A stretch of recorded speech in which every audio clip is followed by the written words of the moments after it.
কিছুতেই সম্ভব নয়।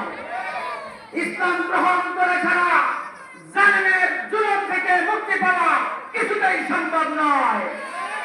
ইসলাম গ্রহণ করে ছাড়া জালেমের অবিচার থেকে কিছুতেই মুক্তি পাওয়া সম্ভব নয়। ইসলাম ছাড়া মানবতার মুক্তি সম্ভব নয়। প্রিয় ভাইরা, ১,৫০০ বছর আগে পৃথিবীর মানুষকে শোষণ করেছে আইয়ামে জাহিলিয়া, জাহিলিয়াতের বর্বরতা।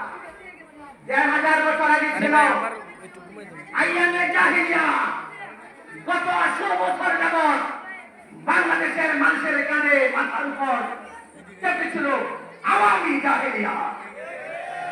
সুতরাং জালেমের শক্তির ক্ষয় আছে না নাই?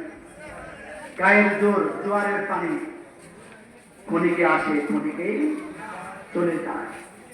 আপনারা এখানে এমন মানুষ আছেন যাদের বয়স ৬০, ৭০,